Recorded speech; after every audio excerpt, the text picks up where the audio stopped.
A graça e a paz, irmãos, amém? Muito bem, amados, eu gostaria de continuar falando sobre o tema que nós ministramos algum tempo atrás, sobre cada membro um ministro. Nós todos somos ministros, nós todos fomos chamados por Deus e consagrados ao Senhor para o ministério. Qual é o ministério principal nosso? Levar as pessoas até Cristo. Levar as pessoas a glorificarem o nome dEle, até que todos os povos louvem. Levarem as pessoas a reconhecerem que só Jesus salva. Essa é a principal função nossa como ministro. Então, onde estamos, nós vimos a semana passada, nós somos ministros dessa nova aliança. Jesus chama uma nova aliança. Vamos reforçar esse fato. Não estamos na velha aliança, estamos na nova aliança. Fomos chamados para ser a casa, a habitação de Deus. Jesus mora dentro de nós através do seu Espírito. O ministério de Jesus está em nós. Nós recebemos a unção do Espírito Santo. Nós vimos isso tudo na semana passada. Não alguns são, outros não são. Nós todos temos a unção de Deus. Nós todos recebemos da porção do Espírito Santo. Nós todos temos uma ocupação, um lugar onde Deus nos... Obrigado, querido. Onde Deus colocou a gente, para a gente poder ministrar, poder falar, poder orar, contagiar. E eu gostaria de dar sequência um pouco sobre esse assunto, falando de algumas dificuldades e algumas soluções que Deus apresenta para cada um de nós, quando a gente é desafiado ou entende o chamado de ser ministro. Nós temos muitas barreiras dentro do nosso coração, nós temos muitos impedimentos que tentam trazer na nossa mente uma paralisia. A gente entende que não é para nós esse negócio, não tem muito a ver comigo. E vamos ver um pouco sobre isso, porque a gente sabe que o nosso adversário, Satanás, que é adversário, ele tenta nos enganar, tenta nos acusar.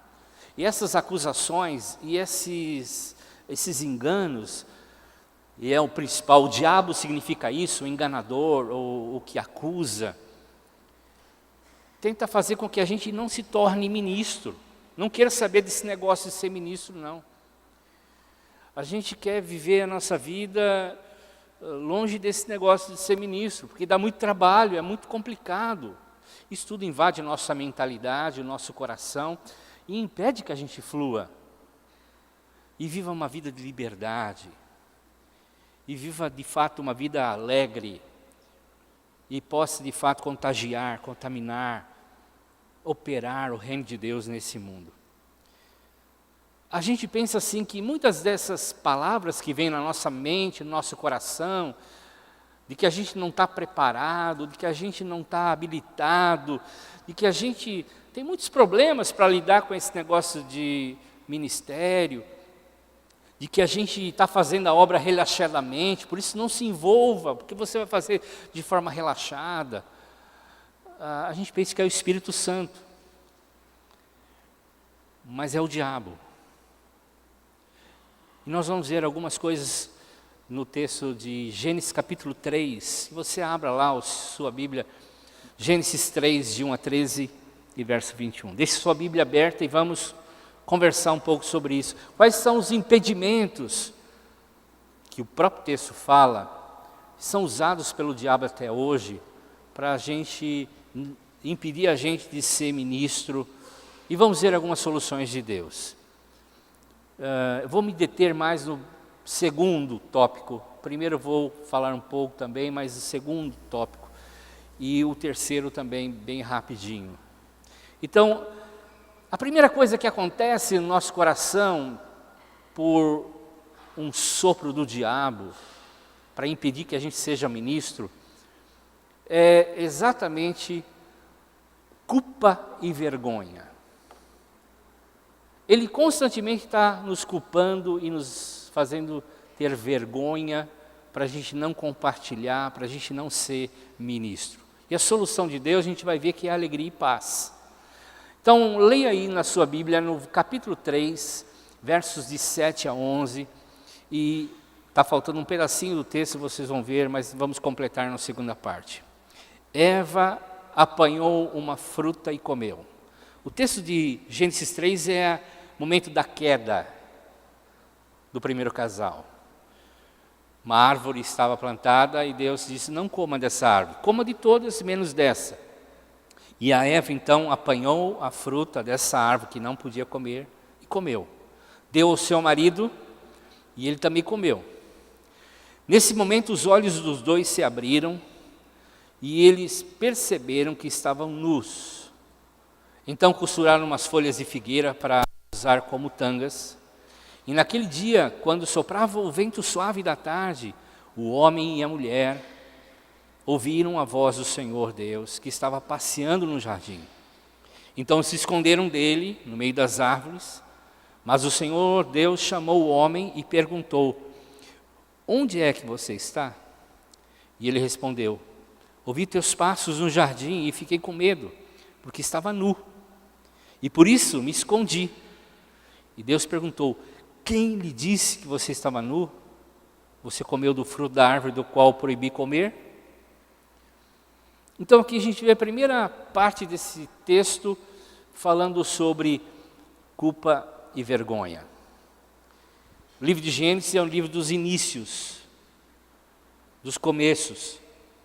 O primeiro casal caiu em pecado, a serpente enganou a Eva, dizendo que se ela comesse daquela árvore, daquele fruto, ela não ia morrer. Deus estava mentindo, Deus estava enganando eles. E ela foi seduzida e comeu dessa árvore e deu ao seu marido, como nós lemos. O pecado da desobediência se instalou no meio daquele casal e depois de todos os seus descendentes. Satanás, o enganador, seduziu eles, argumentando que Deus mentiu para eles e aconselhou eles comerem. E eles fizeram, eles comeram. Ele disse, vocês vão comer e não vão morrer não. Comam, fiquem tranquilos. Não é bem assim que Deus disse. E assim eles pecaram e o primeiro casal se afastou de Deus. Se sentiram culpados e envergonhados, por isso se esconderam de Deus. Arranjaram a primeira moita, o primeiro arbusto e ficaram ali recolhidos. Tentaram fazer algumas peças de roupa para tentar esconder a sua nudez. E Deus, uma pergunta que intriga, Deus perguntou, quem disse que vocês estão nus? Quem disse que vocês estão nus? Possivelmente o diabo disse que eles estavam nus. Possivelmente eles foram avisados, tem alguma coisa estranha aí, vocês estão sem roupa. E o diabo até hoje tem acesso. Ele pode ser um tentador, mas não é criativo. Ele continua com as mesmas artimanhas e as mesmas indagações para cada um de nós. Você está nu. Você está nu. Como é que você vai ser um ministro de Deus? Você está nu. Então, como eu posso ser ministro se eu estou nu? Nós pensamos assim, como é que eu posso servir as pessoas, orar por alguém, falar de Jesus a alguém? Como é que eu posso expulsar um demônio? Como é que eu posso fazer algo para Deus se eu estou nu? O diabo acusando constantemente a gente desse fato. Constantemente está dizendo, eu vou me expor aqui na frente. Eu vou me expor na frente das pessoas. As pessoas vão notar que eu sou uma farsa. Estar na frente, orando por alguém, na frente quando eu falo, não é aqui no púlpito. Na frente é lá no seu trabalho, lá na sua família, exposto do jeito que você é e está. Como é que você vai poder servir a Deus? Se você está nu, é o diabo acusando constantemente. Estamos na frente e lá expomos as nossas rugas, as nossas falhas, as nossas fraquezas, a nossa barriga. Tem um irmão aqui na igreja que fala, olha, comentou com o outro que estava na portaria, olha o pastor Cléber lá na frente, ele fica com uma barriga enorme, né? E a pessoa que estava atendendo na porta falou, olha para a sua primeiro, quando você sobe lá para falar sobre dízimo, né? Já entreguei. Cadê o Diego? Ai, ai. Bênção. Então, estamos aqui mostrando a nossa ruga, as nossas falhas, os nossos defeitos. O que as pessoas vão achar das minhas imperfeições? Eles conhecem, eles sabem. Então eu fico escondido, fico quietinho. Em Levíticos 8, quando a família de Arão foi apresentada à nação de Israel para ser a família sacerdotal, era um símbolo da gente hoje, não é uma classe. Lembram-se, todos somos ministros, todos somos ungidos. E eles foram expostos então para a nação toda de Israel, ficaram na frente do tabernáculo, tiraram toda a roupa, diz o texto em Levíticos 8. Ficaram nus, na frente daquela multidão, milhões de pessoas. E eles mostraram as suas cicatrizes, mostraram suas imperfeições. Receberam um banho e colocaram vestes. E eu digo assim, e você pode estar pensando, como é que eu vou servir a Deus? Eu estou nu. O que as pessoas vão achar de mim? E a Satanás está sempre acusando a gente. Você não pode servir a Deus. Você não pode servir as pessoas. Você precisa melhorar antes. Para ser usado por Deus, precisa melhorar muito. Primeiro se cubra. Faça aí algumas roupas. E então pode servir a Deus. E foi isso que o Adão pensou. Estou nu, vou produzir uma roupa, né? Aí aqui é modelo inverno, né? Modelo chuva. Eles costuraram folhas, eles se cobriram, mas não funciona por muito tempo. As roupas que nós produzimos para tentar encobrir nossas imperfeições, elas com o tempo acabam. O sol, o vento destrói, o tempo mostra quem realmente somos. E essa tentativa da gente, do homem, encobrir diante de Deus, sem o sangue de Jesus, sem o sangue do Cordeiro, é inútil. É inútil. Mas a obra do Senhor é completa. Ela se manifesta para trazer alegria e paz. Em Gênesis capítulo 3, verso 21, diz que o Senhor matou um animal. O texto não fala que era um cordeiro, nós vamos ver. E outros textos da Bíblia falam que era um cordeiro. E ele vestiu então o Adão e a Eva com uma pele de um animal. Deus matou um animal para fazer roupas e solucionar o problema da nudez. E dois textos me chamam a atenção, de 1 de Pedro, capítulo 1, verso 18 e 20, e Apocalipse 13, verso 8, falam exatamente sobre isso. Vocês sabem que não foi por coisas perecíveis, como prata, como ouro, que vocês foram redimidos da sua maneira vazia de viver, que lhes foi transmitida pelos seus antepassados, mas pelo precioso sangue de Cristo, como de um cordeiro sem mancha e sem defeito, conhecido antes da criação do mundo, revelado nesses últimos tempos em favor de vocês. E o texto de Apocalipse fala também sobre isso, revelado nos últimos tempos, desde a criação do mundo. Foi morto desde a criação do mundo. A figura do Cordeiro era Jesus, nós conhecemos, já falamos sobre isso muitas vezes, os pastores já ministraram sobre isso. É uma figura de Jesus, é uma figura que relembra e que estaria trazendo apenas uma sombra do que era a realidade, que é Cristo. E quando Deus agora olha o casal, o primeiro casal, Ele está vendo agora a pele do Cordeiro, não mais a nudez. Quando Deus olha para nós, Ele vê Cristo. Quando Deus olha para nós, Ele vê Jesus. Lá, quando o povo de Israel saiu do Egito e mataram um cordeiro, simbolizando Jesus, eles colocaram nos umbrais das portas o sangue do cordeiro, para que quando o anjo da morte passasse, não afetasse, não matasse os primogênitos daquela casa. Quando o anjo passava, quando Deus passava, ele via o que? Ele via o sangue.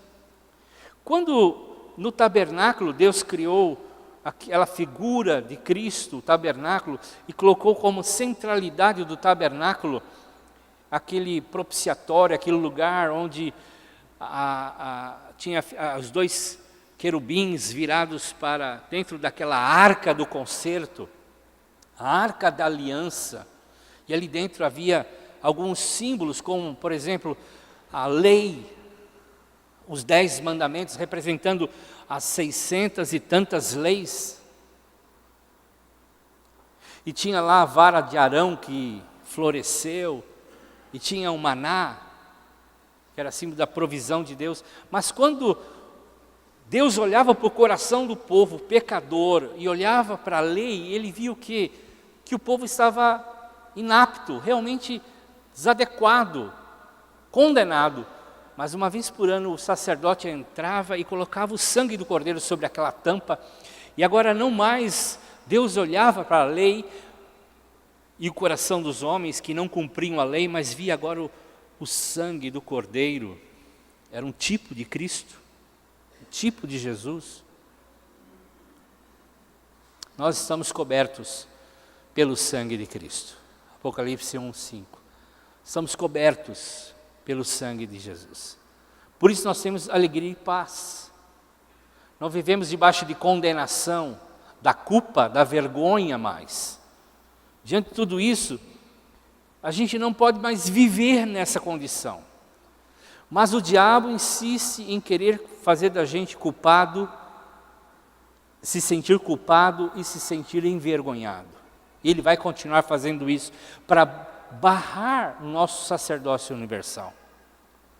Enquanto a nossa consciência não estiver em Cristo, e a nossa vida compreendida em Cristo, que habilita a gente para servir sem culpa e de forma alegre, a gente vai estar preso ainda às investidas, aos enganos de Satanás.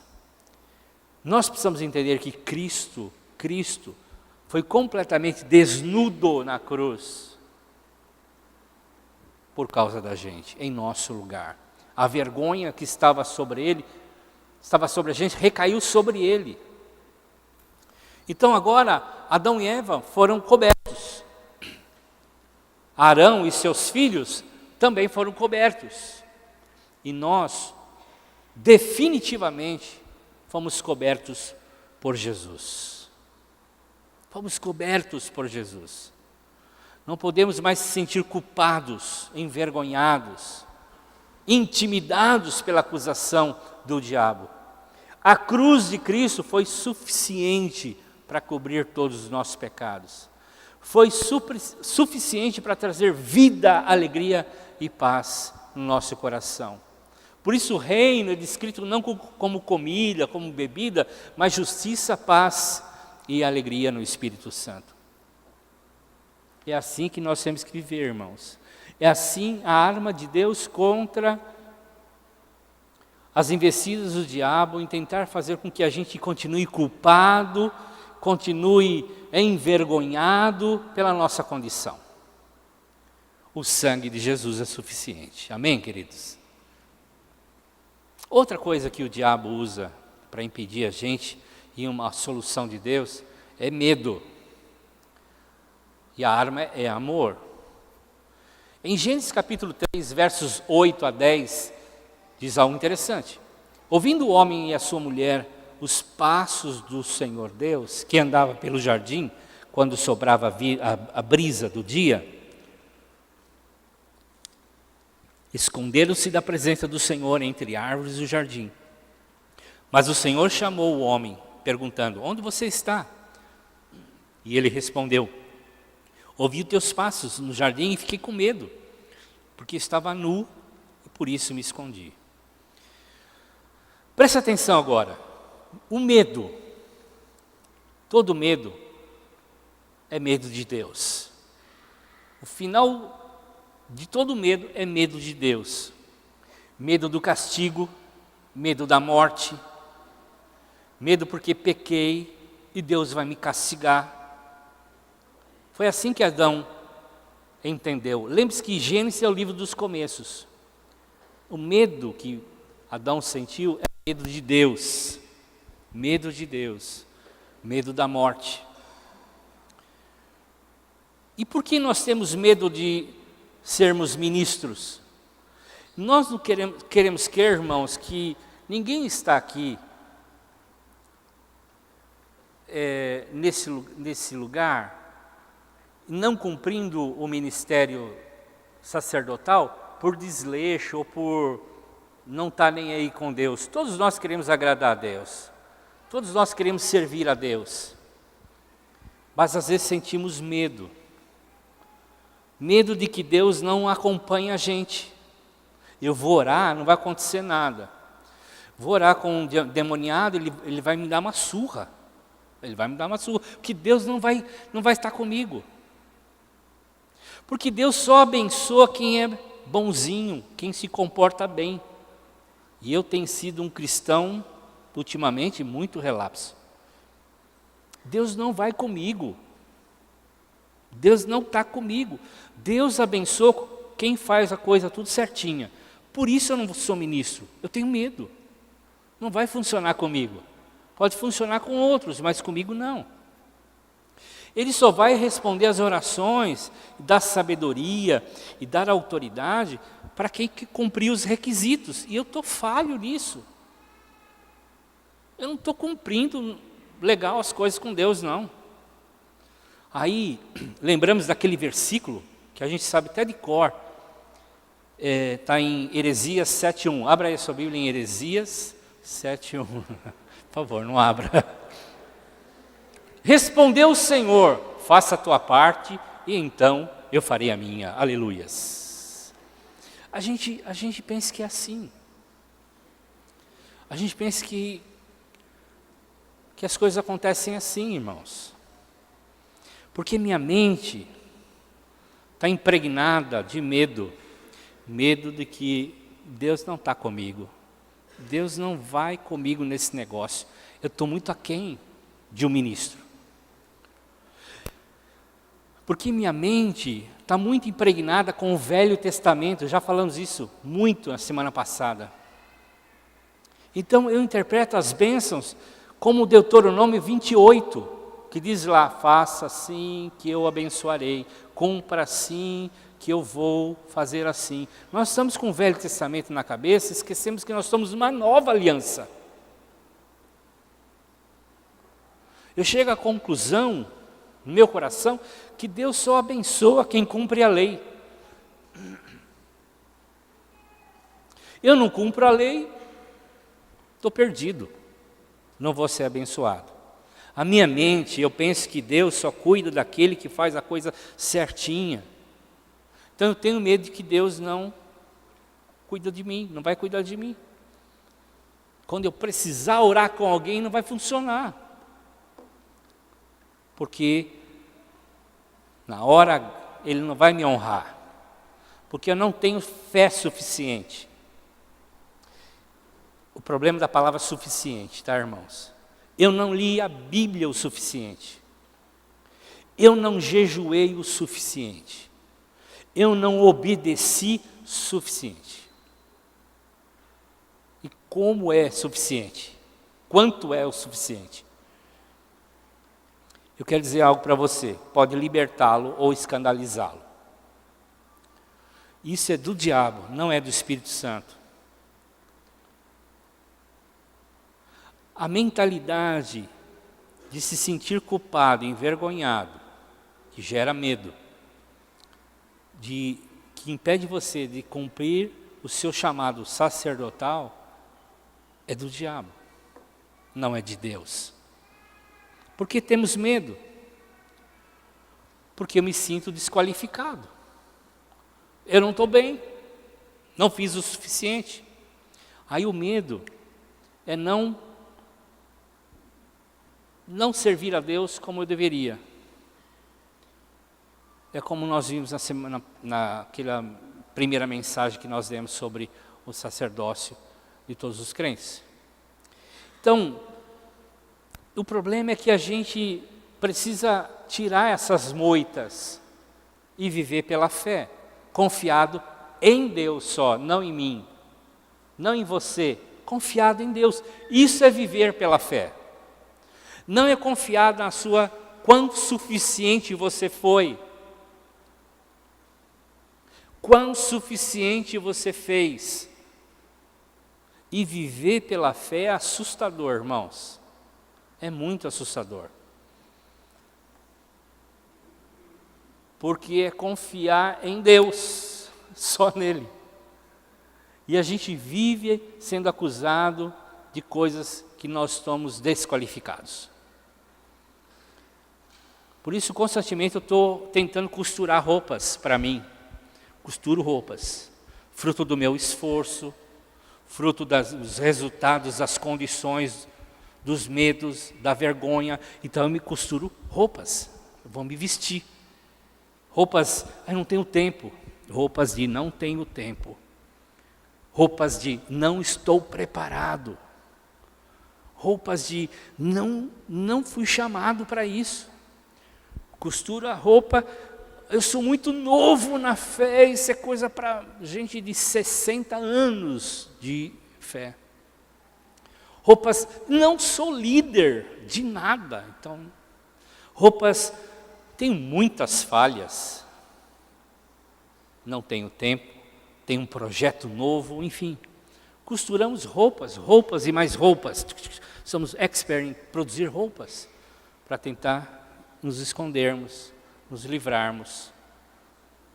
Medo. Medo porque não cumpro as condições. E eu sei que Deus não vai segurar as pontas quando eu ministrar. Deus não está nesse negócio, não vai estar comigo. Fé.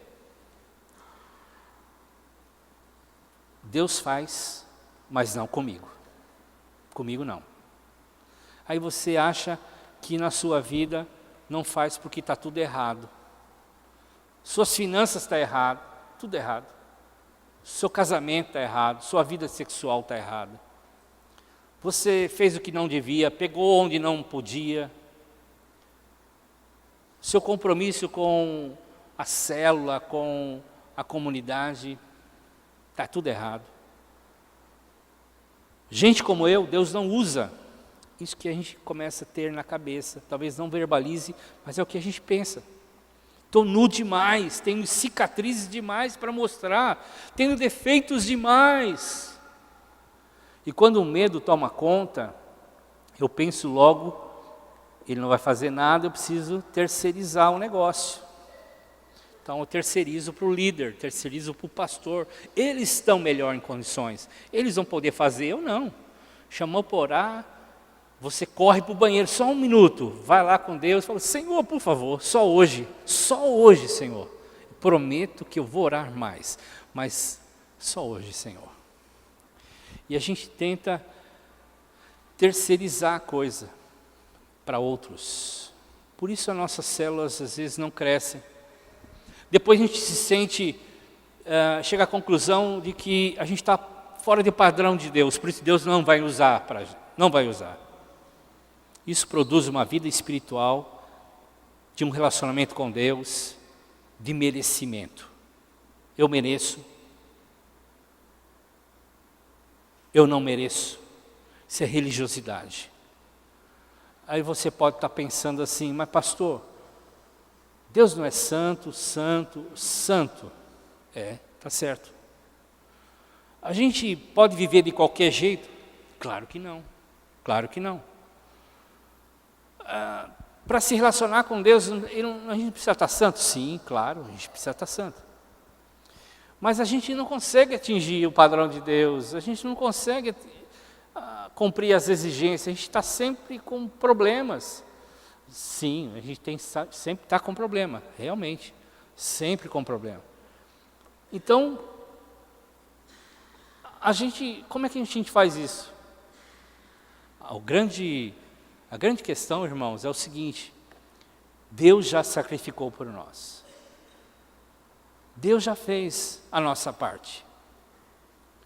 Estamos compartilhando essa semana numa célula, falando sobre essa situação. Nós não temos um acordo com Deus.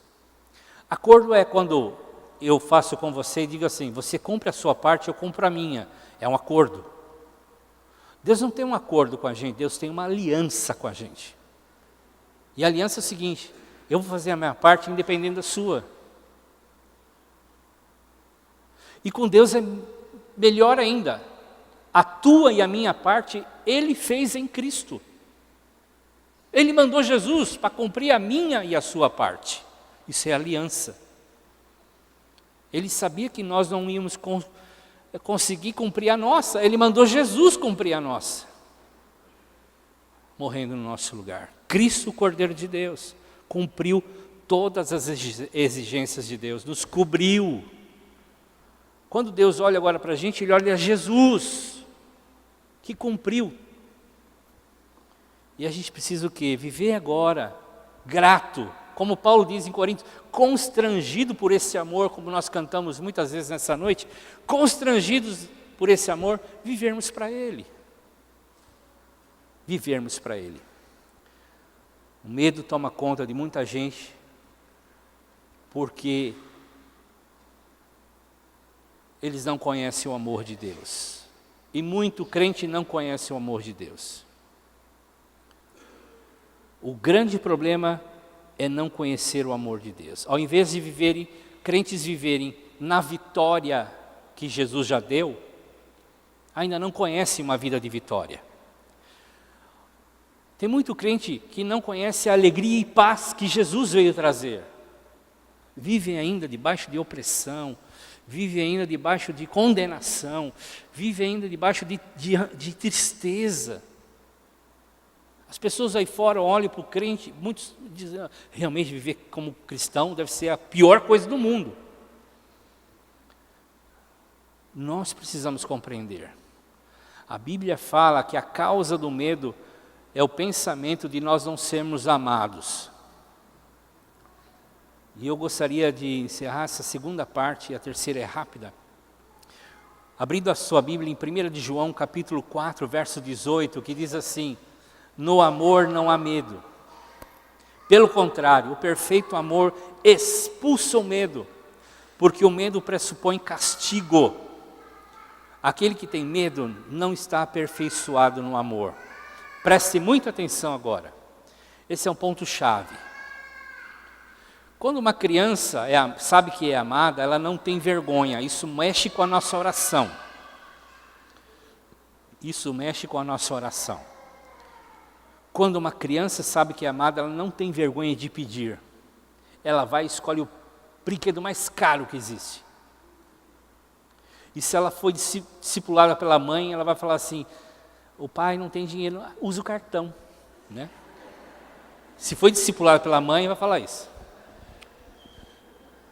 Criança não tem medo de pedir, ela se sente segura, ela se sente à vontade, ela sabe que alguém vai cuidar dela.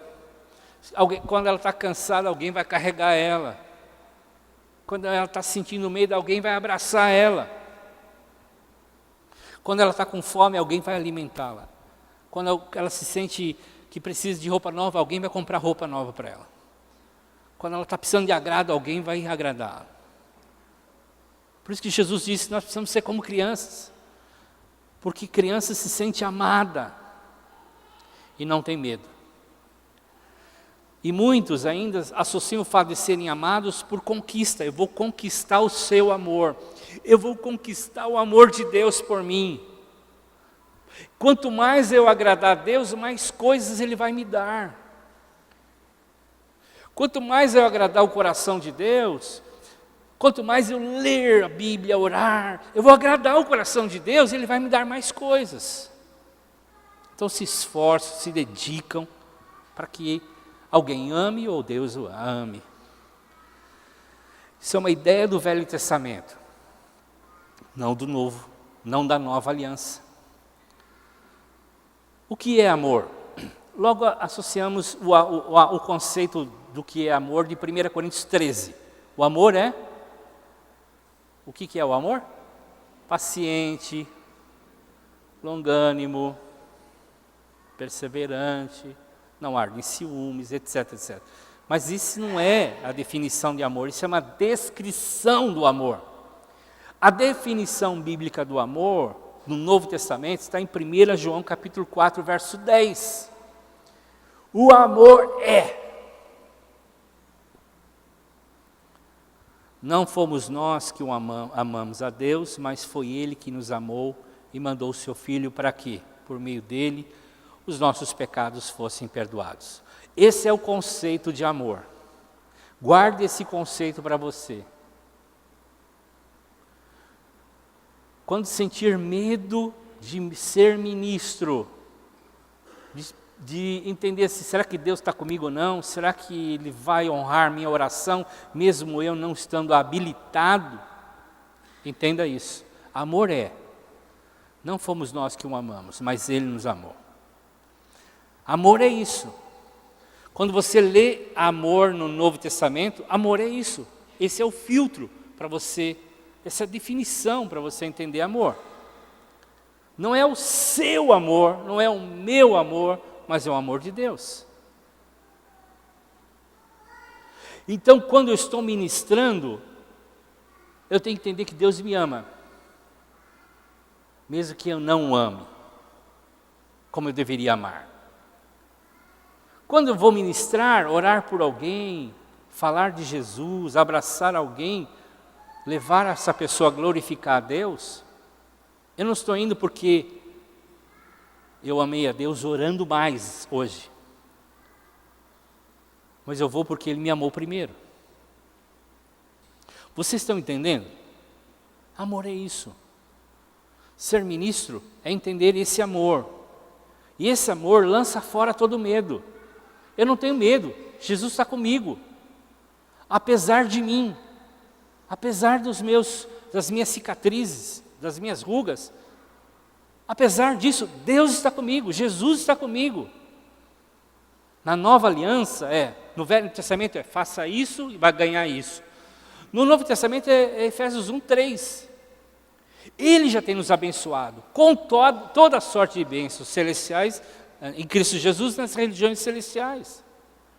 Ele já tem nos abençoado. Eu perguntaria a você, quando Jesus foi inquirido por aqueles fariseus que falaram assim, Jesus, qual é o resumo da lei? O que Jesus respondeu?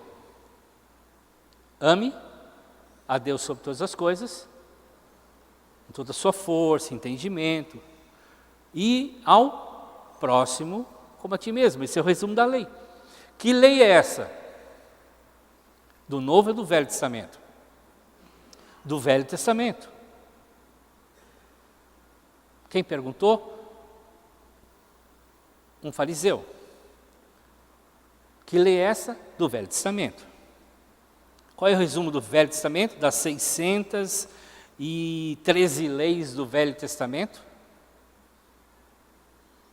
Ame a Deus sobre todas as coisas, com toda a sua força, entendimento, e ao próximo com a si mesmo. Paulo diz que nenhum homem na face da terra cumpre a lei. E quem quebra uma dessas 613, quebra todas. Romanos 3:1, Romanos 3:20. Não há um justo sequer. Eu e você podemos cumprir essa lei? Não, por nós não. Por nós não. Qual é o único que cumpriu a lei? Cristo. Jesus Cristo. Qual foi o único homem na Bíblia que cumpriu toda a lei? Eu não vim revogar a lei, vim cumprir. Cristo. Cristo. Cristo. E Jesus deu um novo mandamento. Ame ao próximo como a ti mesmo. Ele deu um novo mandamento. Parece o velho. Eu não vou tocar muito nisso porque pode ser uma outra mensagem. Mas a questão da lei é que Cristo cumpriu por nós a lei. Toda a lei. Ele já cumpriu. Por isso nós podemos ser abençoados, porque a bênção foi cumprida por aquele que cumpre a lei, que é Cristo. Hoje é a graça. Hoje é o amor. Hoje é Cristo em nós, esperança da glória.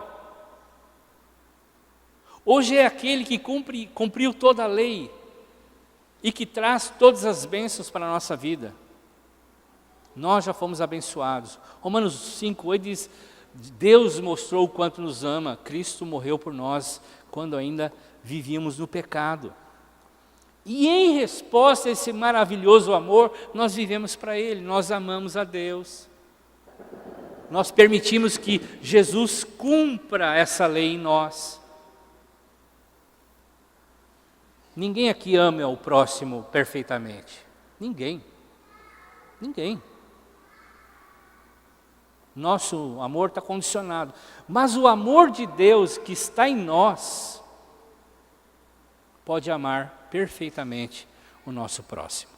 Nós precisamos só permitir que Ele flua em nós. Que Ele flua o seu sacerdócio através de nós. A minha resposta é uma vida livre de toda exigência religiosa da lei. E como o João diz, eu o amo porque Ele amou primeiro. Eu vou amá-lo. Pedro e João. Pedro representa a lei, João a graça. Pedro, um pouco antes de Jesus ser crucificado, disse assim, o Senhor não vai ser crucificado. Eu não vou permitir isso. Eu vou estar com o Senhor. Pode contar comigo. Até que ele ficou meio brabinho lá, cortou a orelha do Malcolm, né? Lá no Getsemane. Mas o que aconteceu? Ele fugiu. Depois negou, como o próprio Jesus tinha profetizado, 3 vezes. E fugiu. E Jesus foi resgatá-lo depois da ressurreição, lá no lago, restaurando o amor. Preste muita atenção. João, que simboliza a graça, não a lei. Ele se autodenominava o discípulo que Jesus amava. Lá em João capítulo 13, verso 23, João 19, 25 e 26, ele se autodenominava o discípulo que Jesus amava. Jesus nunca disse isso para ele. Nenhum discípulo que escreveu as cartas falaram disso. Lucas, Pedro, Mateus, nenhum escreveu assim, o João era mais amado. O próprio João se denominava o mais amado. Porque é assim que ele se sentia amado. No Getsemane ele caiu fora também, fugiu. Mas onde estava Pedro na crucificação? Sumiu. Onde estava João na crucificação? Aos pés de Jesus. Ele vira para Maria e diz, olha aqui está sua mãe, João, agora a partir de hoje. Mãe, aqui está o teu filho a partir de hoje. Ele dá a incumbência de cuidar da mãe, que era a incumbência do filho mais velho, a João, que se sentia o mais amado. Amar é ter a consciência de que Ele nos amou primeiro. E um entendimento de quanto você é amado. Irmãos, quando isso acontece, o medo vai embora. O medo vai embora. O amor se aperfeiçoa. E no dia do juízo não vai ter medo, nós cantamos aqui. Não vai ter medo da morte, não vai ter medo do juízo, porque você conhece o amor de Deus por você. Sabe que você está ali não pelos seus méritos, você está ali por causa da obra de Jesus. Você está seguro. Você é amado. Deus te ama. Deus vê o Filho amado em você. Em 2 ocasiões Deus falou assim, este é meu Filho amado, no batismo e na transfiguração. O Deus vira para as pessoas que estão ali, mas para Jesus, e diz: esse é o meu filho amado. Jesus foi abandonado, traído. Qual é a segurança de Jesus? Jesus não tinha medo, ele tinha a segurança de que o Pai o amava. E quando Deus olha para nós, nós estamos em Cristo, dentro de Jesus, Ele nos cobre com a sua vida. Deus ama Cristo, ama você também. Deus aceita Cristo, aceita você também. Deus tem alegria em Jesus, tem alegria em você também. Porque Ele está vendo Jesus em você, não está vendo você. Ele está vendo o justo Jesus em você, não está vendo o falho pecador. No amor não há medo, irmãos. No amor não há medo, né? Alguém disse essa frase, eu gostei. Diz assim: a lei condena o melhor dos homens, mas a graça o pior deles. Não sei quem escreveu, mas é uma verdade. Quanto menos medo, mais liberdade, mais ousadia. Nós não amamos, Ele nos amou primeiro. Eu acho que precisa ficar bem claro sobre isso, irmãos. Ele nos amou primeiro. E nós vimos quanto somos amados em Jesus. Adão estava com medo de Deus. Adão estava tremendamente com medo de Deus, porque ele quebrou uma lei e diz: vou morrer. Se eu não morrer comendo, Deus vai me matar agora. Ele se esconde, porque ele lida com os seus méritos. Ele está lidando com os seus méritos. Ele quebrou uma lei e vai ser morto. Então, nós precisamos compreender isso. E a revelação, é mais fácil entender a lei do que a graça. A graça precisa de revelação. Por isso Paulo dizia assim: eu oro para que vocês recebam espírito de revelação. João diz, olha, que vocês cresçam na graça e no conhecimento do Senhor Jesus. Nós precisamos disso, irmãos. Isso é maturidade. Lei é para criança. Não toque, não pegue, não faça. Aquilo que não ponha o dedo na tomada. Isso é criança. A graça é para o maduro na fé. Nós precisamos amadurecer na fé. Crescer. E último lugar, bem breve, que o diabo também sopra no nosso ouvido constantemente, é a condenação. E Jesus oferece libertação. Capítulo 3, versos 11, diz assim: quem foi que disse que vocês estavam nus? Por acaso você comeu do fruto da árvore que eu proibi comer?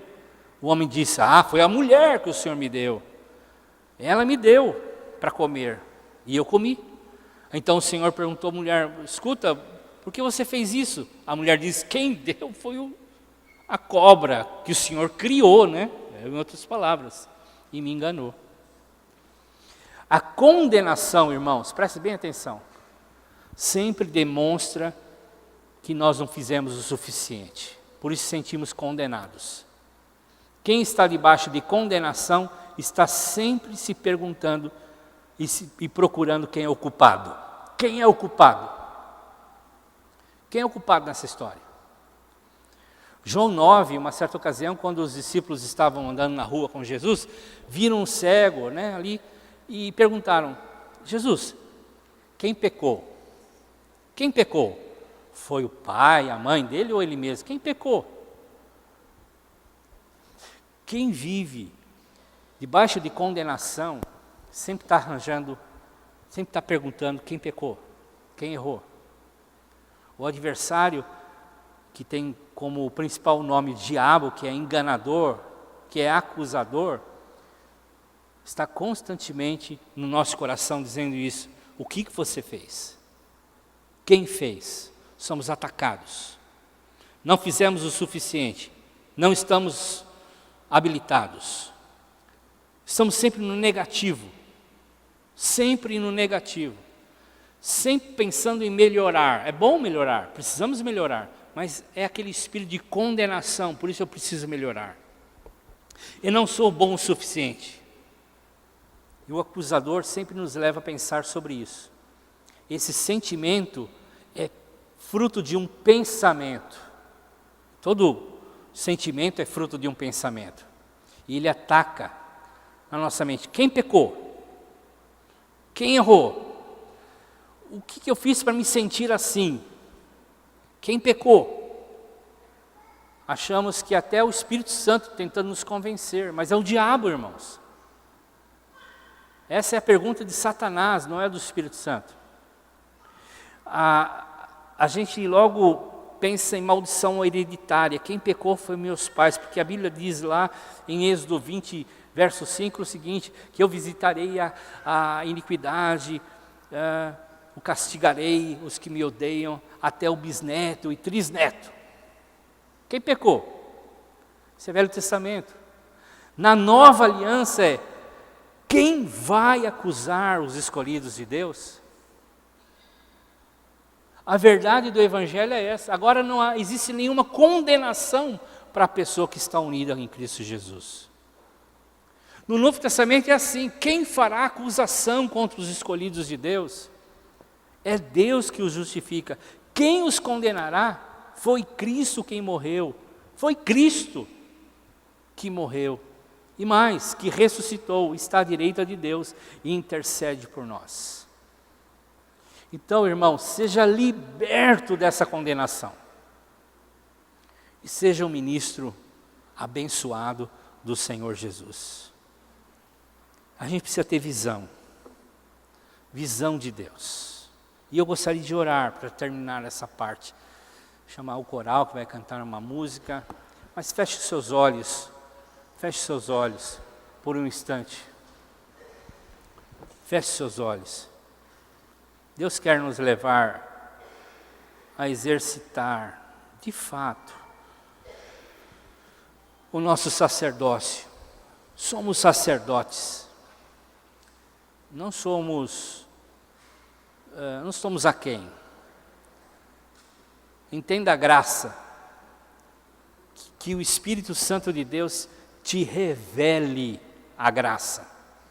Te revele e mostra a vocês a graça. Mostra a você o amor dele. Quem tem medo, quem se esconde é porque não entendeu a graça, não entendeu o amor.